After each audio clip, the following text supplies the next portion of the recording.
গল্পের শুরু হয় এক ভয়াবহ ঝড়ের কবলে পড়া বিমান দিয়ে। আমাদের প্রধান চরিত্র চাক, যে তখন শান্তিতে টয়লেটে ছিল। হঠাৎ বিমানের এয়ার প্রেশার কমে যাওয়ায় টয়লেটের দরজা খুলে যায় এবং কার্গো হোল্ডে বিস্ফোরণ ঘটে, আগুন লেগে যায়। পাইলট চাককে দ্রুত সিটে গিয়ে বেল্ট বাঁধতে বলেন, কারণ সমুদ্রে ইমার্জেন্সি ল্যান্ডিং করতে হবে। প্লেনটি দ্রুত নিচে নামছিল, সমুদ্র থেকে উচ্চতা তখন প্রায় ৩,০০০ মিটার।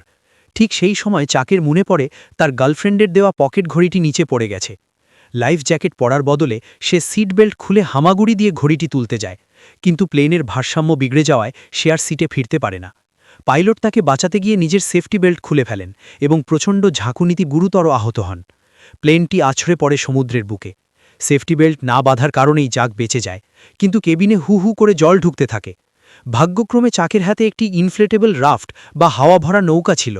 সেটি খোলার সময় প্লেনের ধ্বংসাবশেষে আটকে গিয়ে চাককে জলের গভীরে টেনে নিয়ে যাচ্ছিল, কিন্তু শেষ মুহূর্তে দড়িটি ছিঁড়ে যাওয়ায় সে প্রাণে বেঁচে ভাসতে ভাসতে উপরে উঠে আসে।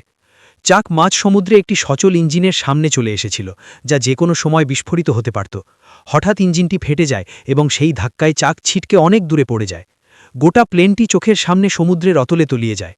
সারা রাত উত্তাল ঢেউ আর ঝড়ের সাথে লড়াই করার পর সকালে যখন চাকের জ্ঞান ফেরে, সে দেখে সে এক জনমানবহীন দ্বীপে এসে পৌঁছেছে। পরদিন সকালে সে বুঝতে পারে সে একাই বেঁচে আছে। দ্বীপের নিস্তব্ধতা তাকে জানান দিচ্ছিল যে এই জায়গাটি পৃথিবীর মানচিত্রেই হয়তো নেই। বাঁচার তাগিদে সে বালির উপর বড় করে হেল্প লেখে। রাতের অন্ধকারে জঙ্গলের অদ্ভুত শব্দে সে আতঙ্কে কেঁপে ওঠে। ধীরে ধীরে সে বিমান থেকে ভেসে আসা জিনিসপত্র সংগ্রহ করতে শুরু করে। তার কাছে কেবল তার গার্লফ্রেন্ড কেলির দেওয়া সেই পকেট ঘড়িটিই সম্বল ছিল। কেলি তাকে বলেছিল ক্রিসমাসে ফিরে এলে তারা বিয়ে করবে, কিন্তু এক দুর্ঘটনা সব ওলটপালট করে দিল। দ্বীপে খাবার বলতে ছিল শুধু শক্ত নারকেল, যা ভাঙতে গিয়ে সে হিমশিম খেতে হয়। শেষ পর্যন্ত একটি ধারালো পাথর দিয়ে সে নারকেল ভাঙতে শেখে। দ্বীপের উপর থেকে সবটা দেখার জন্য সে যখন পাহাড়ের চূড়ায় ওঠে, তখন সে বোঝে যে চারদিকে শুধু সমুদ্র আর সে সম্পূর্ণ একা। সেখানে সে বিমানের এক মৃত পাইলটকে খুঁজে পায় এবং তাকে সসম্মানে কবর দেয়। পাইলটের জুতো আর টর্চটি সে নিজের কাছে রাখে। একা থাকতে থাকতে চাকের মানসিক অবস্থা বিগড়ে যাচ্ছিল।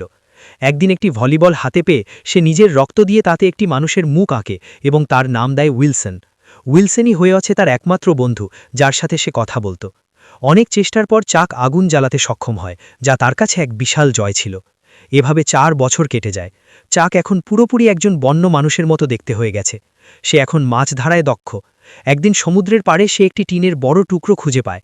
সেটা দেখে তার মাথায় বুদ্ধি আসে যে এটিকে পাল হিসেবে ব্যবহার করে সে এই দ্বীপ থেকে পালাতে পারে। সে গাছের ডাল আর ভিডিও টেপ দিয়ে একটি মজবুত ভেলা তৈরি করে।